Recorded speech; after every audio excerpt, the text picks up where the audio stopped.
Welcome back, everybody, to another episode of Bikes and Bourbon. I'm Russ from Path Less Pedaled. I'm Toffer from Pedal Missoula. And today we have a special guest. This is... Ron from Our Mother the Mountain, OMTM.CC. All right. We're so stoked to have you. Gravel's, hot topic, and Ron's part of a group that's really kind of promoting gravel in the Portland, just actually the whole Oregon area, I'd say. Yeah, we're based out of Portland, and we sort of have that area mapped out pretty heavily, but we want to kind of extend up to Seattle, into the North Cascades, that kind of area, and obviously in Missoula right now, checking out some routes too, so it's just, the curiosity extends well beyond Portland. Yeah, cool. Well, thanks for being on the show. Heck yeah. And before we get going, a couple of housekeeping things. I want to thank our sponsor for this episode, Film by Bike.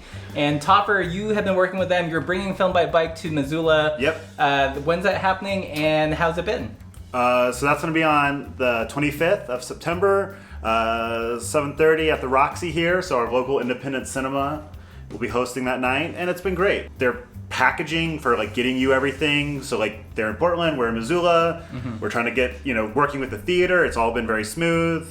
So they make it easy to host a bike film festival. Yeah, it's super easy. The films are really nice, really well done films. I cannot thank them enough for kind of making it a smooth transition. And I think especially as you think about some of the logistics of making sure that filmmakers are cool with showing your you're gonna show their movie, and you want to make sure that that stuff's been worked out. Filmmakers are weird, man. I've worked with tons of them. Yeah. You never know what you're going to get. Yeah. Cool. So yeah, it's been really awesome. Cool. So thanks again, Film by Bike. And if you want to bring some bikiness to your community, check out their website at filmbybike.org. And today, before we jump into gravel with our Mother the Mountain, we're gonna taste a rye. And this is actually a gift rye from Larry Rose from Park City, Utah. We got a king of the bourbon.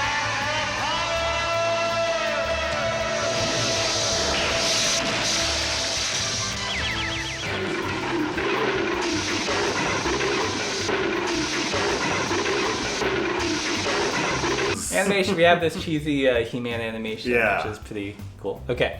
So thank you, Larry. That is just so that Russ can have fun making animations. I know. I bought the Creative Cloud suite. I might as well use all the programs. You gotta get all your mileage. Yeah.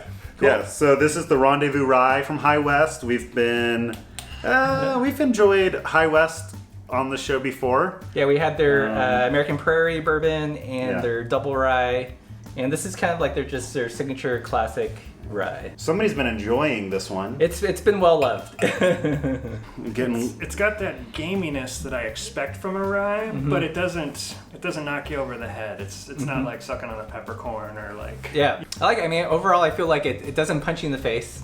It goes down pretty easy. Yeah. I get a little bit. It's not the spiciest rye I've had, but there's some maybe some spice notes, pepper notes, mint. Yeah.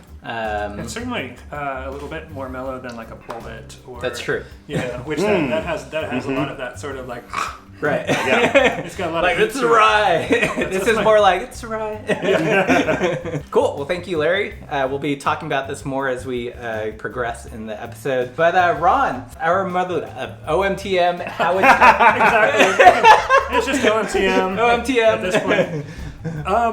Well, Our Mother the Mountain, it's named after a Towns Van Zandt record from 1969. Our Mother the Mountain, he's kind of like the self-destructive alcoholic troubadour from Texas by way of High Colorado. His stuff was just beautiful. It was like a cross between Leonard Cohen and Chris Christopherson, but without a lot of the cliches. He was kind of more of a poet, a troubadour. I'm from the music world, so I tend to go down that rabbit hole. I never would have paid you for a music guy. At any rate, we named it for that.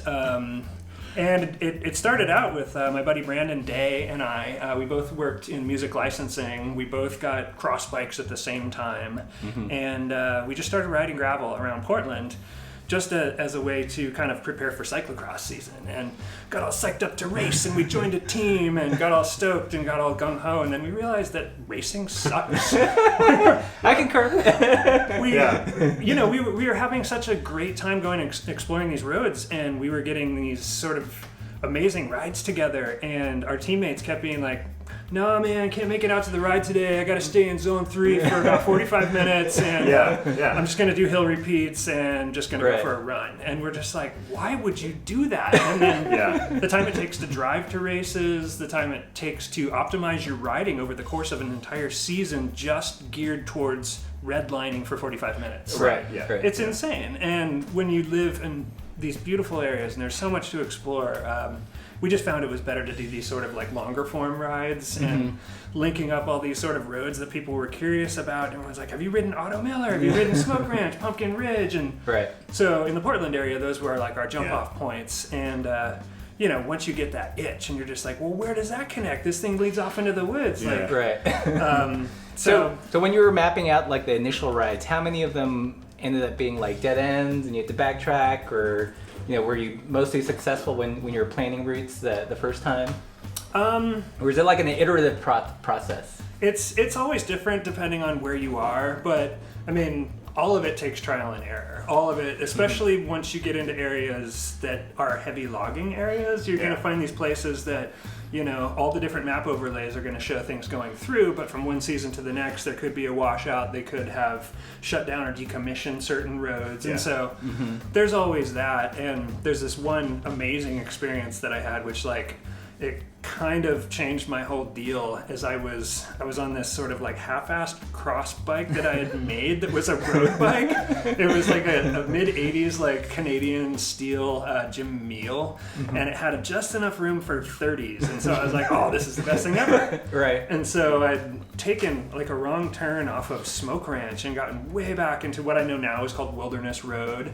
Totally dead ends, goes back into shooting pits and like party areas, and it's rough and it's ugly, and my steering started getting really strange, and I looked down and I had a crack in my top tube and in my down tube. Oh geez. And my frame basically broke, and I was out there without any service, without any GPS, any of that, with a broken frame. And came up across like a hunter who was kind of like checking these little sort of devices he had set around these different areas. I'm not sure if they were cameras. And he was awesome, and he gave me a ride back into town. And so that kind of changed my deal as far as wayfinding and being prepared, knowing where you're going, being, you know, just having a game plan, and kind of made me a lot smarter about that, because a lot of people are like, let's go get lost this weekend, bro. And it's like, dude, if you've ever been lost for real, like, you know you don't ever want to do that again. Yeah, I mean, and even just for us here in Missoula, like you go 10 miles one way and you can be like no cell service in your 10 miles. And it's like, oh, like if that's a long walk. Sideways, that's a long walk, and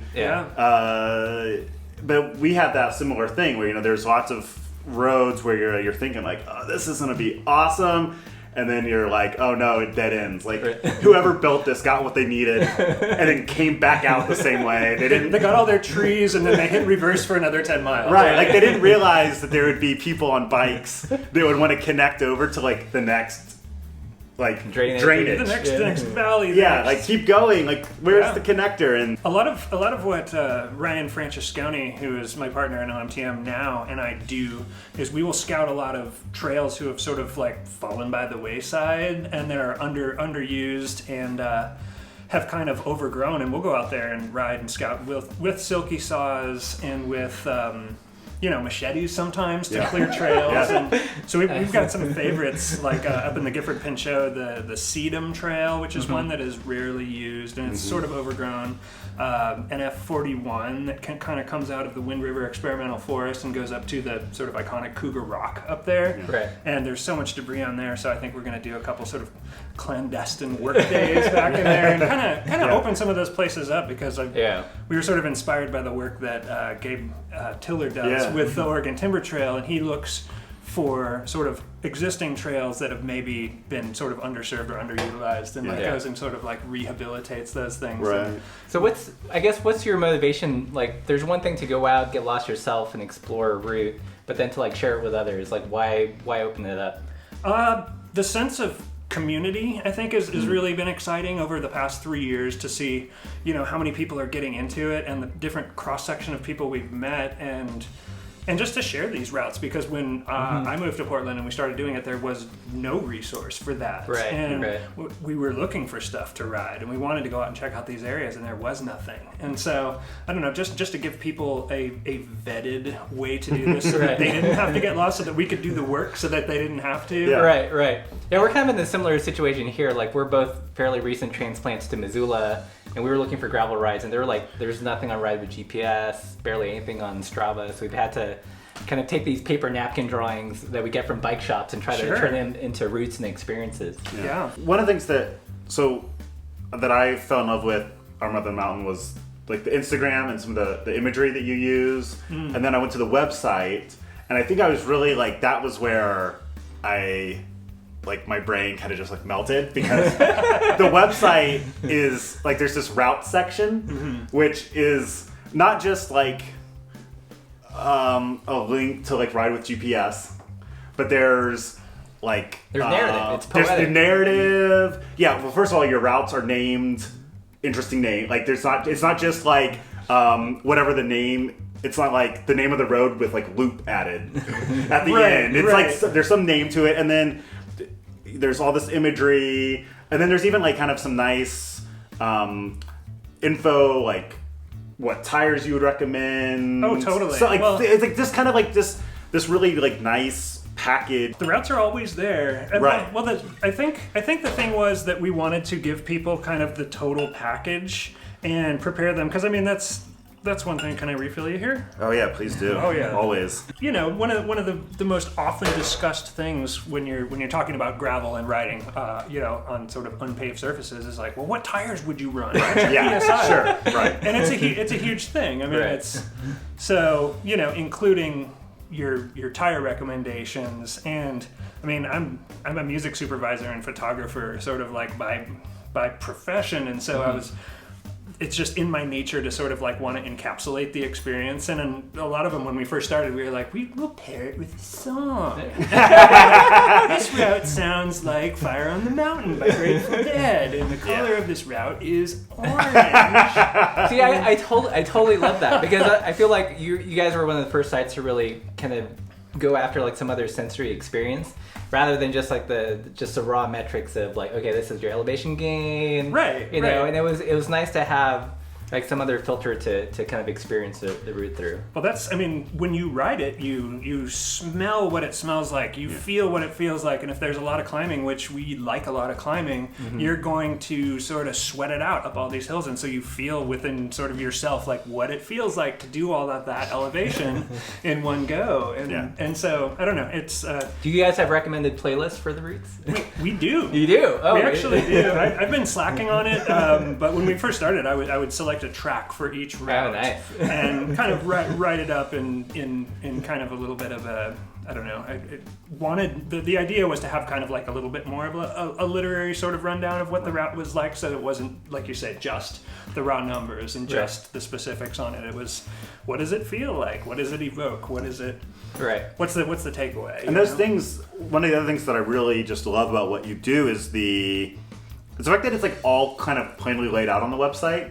So like there's like a mixtapes button that you can press. There's like a tab that comes down, and you're like, oh, I can actually look back. And I think sometimes when people do things, like whether it's scarcity, like demand through scarcity, where it's like, oh yeah, like we did that and it was posted to our Instagram or it was posted to our story, and now it's kind of gone, and then you have to like ask us for this information. I mean, I like that it's like very open about sharing these experiences and not kind of having them be this like closed off thing. That's the whole thing, and I think a lot of that philosophy was inspired by Donnie Kolb from Velodirt, because I mean, he's sort of the godfather of Northwestern gravel. Like, he created the idea of creating this resource and giving it to people and making it your own. Like the Oregon Outback. He made the Oregon Outback and then was like, you know what, guys, we're not going to do this as an event anymore, but make this experience your own. Go out and do it whenever you want, whenever it makes sense for you.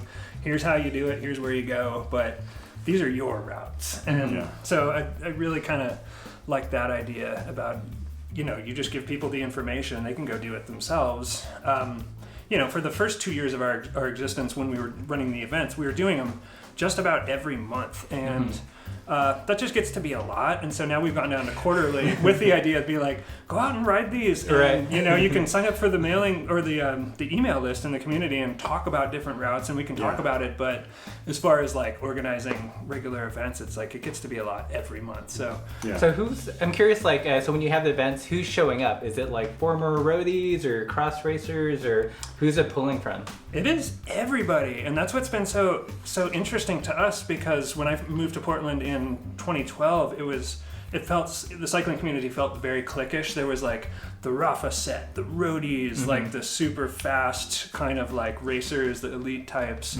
the cyclocross people who were super into like drinking beer and getting dirty, and then there was like, there were these different crews, and they were very, very separate. And so we're noticing there's like people in their 60s coming out. There are, the hipster kids on like the Gorilla Monsoons, and there are, racers. There's ex-teammates of ours. There's a lot of bike pack and chill riders who show up in like flat pedals and Blundstones. Right. And so it's everybody all across the board, and everybody's just riding together and having fun. So I think a lot of the rides begin maybe someplace like they don't start from like a bike shop or a coffee shop, or is that not true? Do they? Some of them they can't because they're just like not in the... Yeah, a lot of them go too deep to be able to do that. Sure. I mean, a lot of them will try to find some kind of central location, like a park or a center of a small town. Like we've done a couple out of Carson, Washington, and but there's some problematic stuff with that too. It's like when you're doing these DIY things and you have 200 people show up, right? Then you start to get into like permitting issues, because we were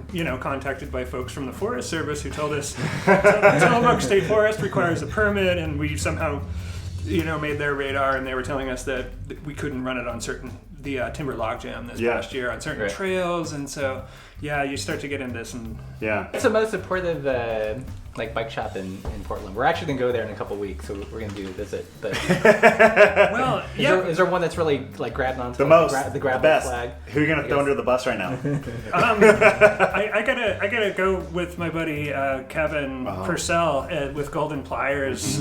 I was always the 21st guy. That was my first sort of zone. I was on the Swift team when they first started. And buddies with, Tim and Nick and Carl and those guys. And so a little sort of bummed that the 21st was shutting down, but when I saw what they were going to do with Golden Pliers, it's kind of taken on a thing of its own. And the fact that he shares the space with Makeshifter too, and Becky and her bags are so awesome. So I think they're on our list for Portland video stop. We might try to do a bike Bourbon there.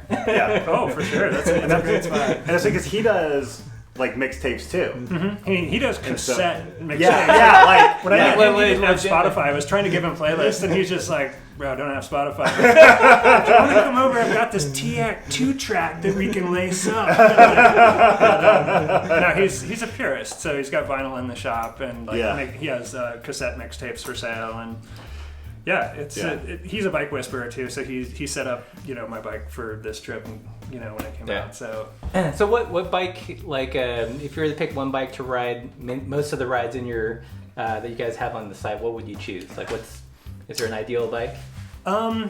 Yeah, I mean, it's basically, if it were a commercial model, I would say like the closest thing is probably an All-City Gorilla Monsoon. I have a custom Zen AR-45, which was briefly made by David Warnetz in Portland. He was a steel frame builder who did sort of contract building for like Ellsworth and Lamond, and he had a shop in Portland, but he kind of shifted gears and moved on to something else. But this AR-45 is amazing. It was like 2 or 3 years ahead of the curve. It basically has space for 2.4 in the front, 2.1 in the back.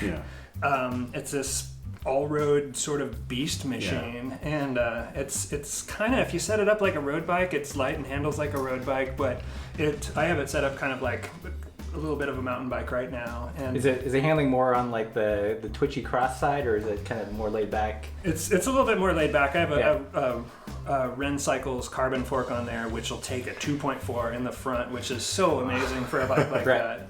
And I mean, awesome. Most of them most of the rides, the OMTM routes, if you have like 2.1, you're good. That's what we. I think that I've I was like a big 1.9, 27.5, 1.9.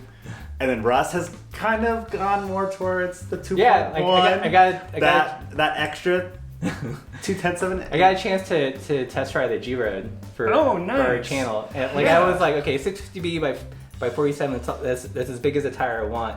But after riding the G Road, it's like I feel like I didn't lose like a whole lot in terms of like quickness, but gained a ton in like traction and just. It depends on the tires you're running too. I mean, I run Thunderbirds, and so those are fast enough on road. Like for example, the route I rode today is like there's a lot of pavement on there, but if you have a pretty quick moving tire, you know.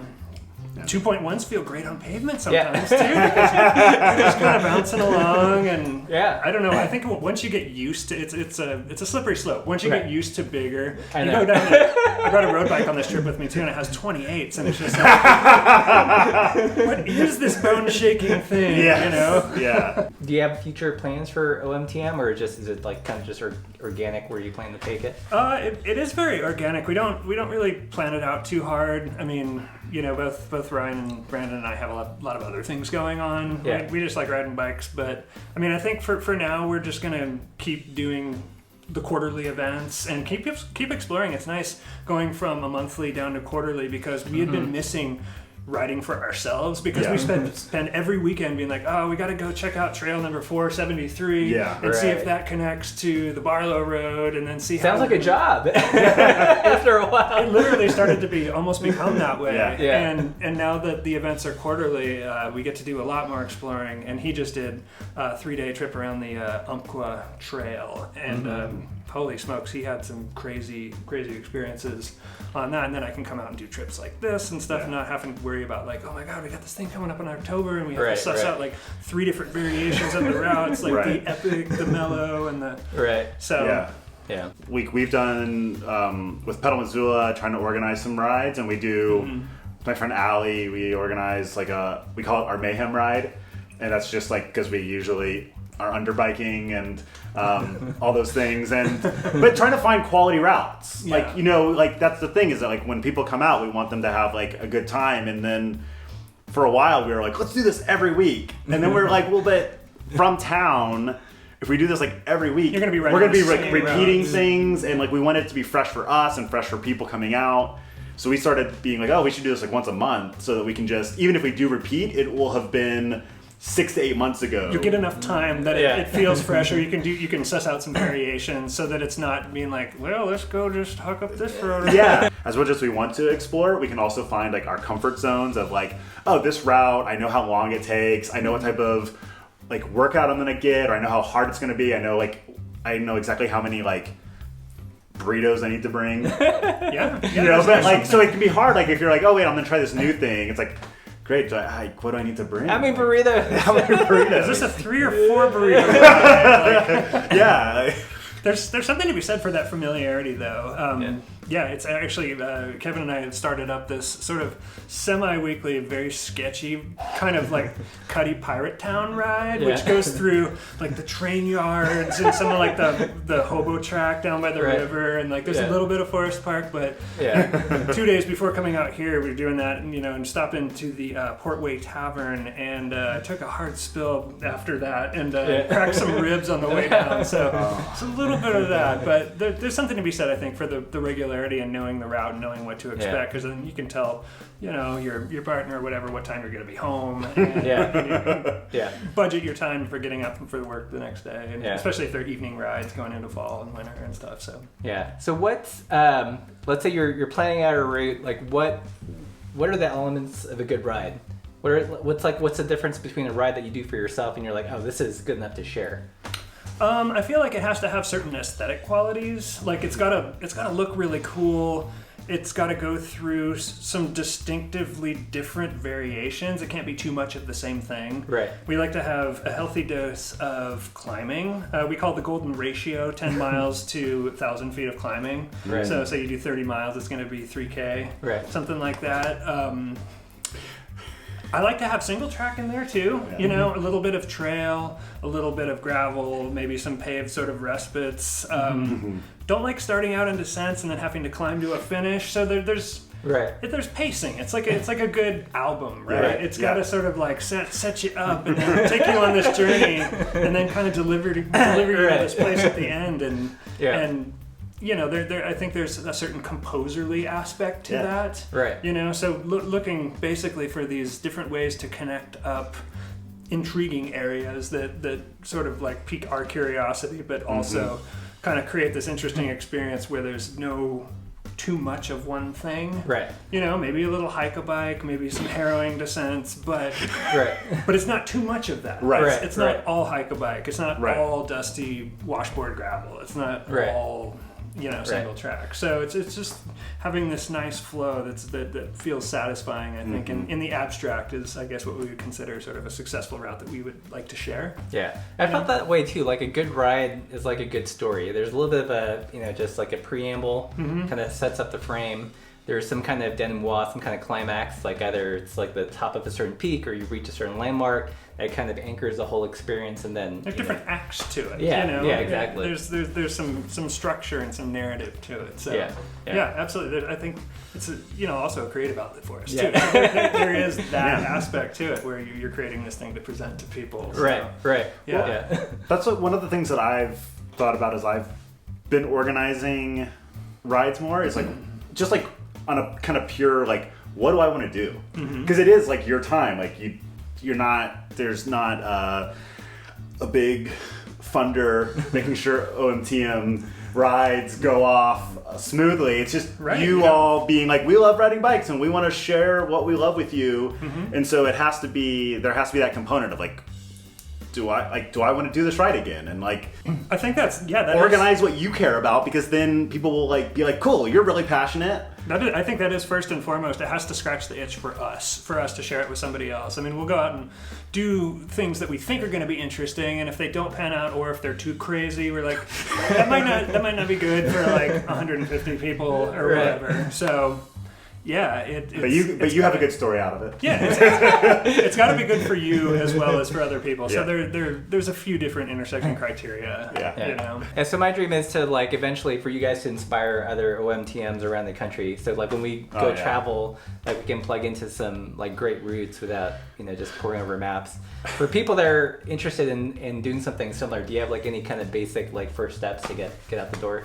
Ride with GPS is an amazing platform. I mean, we could not do any of what we do without Ride with GPS. I mean, there's different platforms for doing that, but nothing is as user friendly and has the functionality, and you know, you can use it on your phone, you can use it on your computer, you can create sort of all the cues sort of auto works well with the Wahoo and like all the GPS devices. It works on everything. So that's a great place to start. You know, just looking at roads, finding things that are interesting and places that you're curious about. So what are we thinking about the High West? Anything develop as we were tasting, not drinking? I'm thoroughly enjoying it. It's just got sort of a warm, caramely spice to it. Yeah. It almost feels very seasonally appropriate. It feels kind of autumnal to me. Yeah. Oh, definitely. Yeah. It has a very nice... Yeah. And especially like this kind of early fall where it's not too heavy yet. It's just kind of this, it's like there's this weird summer lingering into the where you don't want the full-on Christmas spice. You don't need the allspice and clove quite yet. Right. You've got a touch of the dry leaves. Yeah. and, That's true. Yeah, this is very autumnal. Yeah. So one last question, like, do you have a sense of where this whole gravel cycling is going? Do you think we've reached peak gravel, or is it still like there's still like lots of people to bring in? I don't think we've reached peak gravel necessarily yet. I think like anything else, it's going to specialize. You know, like mountain bikes have gone into so many different territories, and it's like, you know, 15 years ago, mountain bike was a mountain bike. You just had the one thing. You're just like, I'm riding a mountain bike, and now it's like I'm riding a gravel bike. But every season, you're like, I'm riding a gravel plus bike.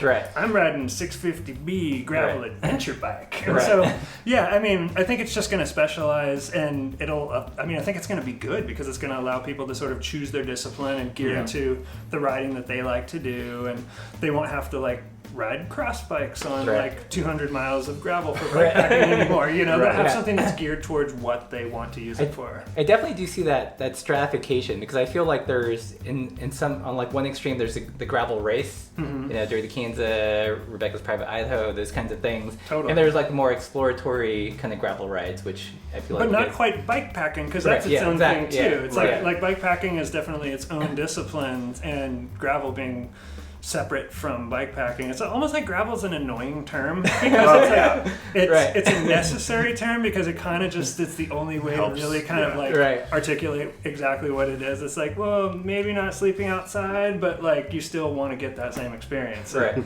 yeah, I feel like it probably will just continue to specialize, and you know, the people who are going to race are going to race, and people who are going to sleep outside will continue to do so.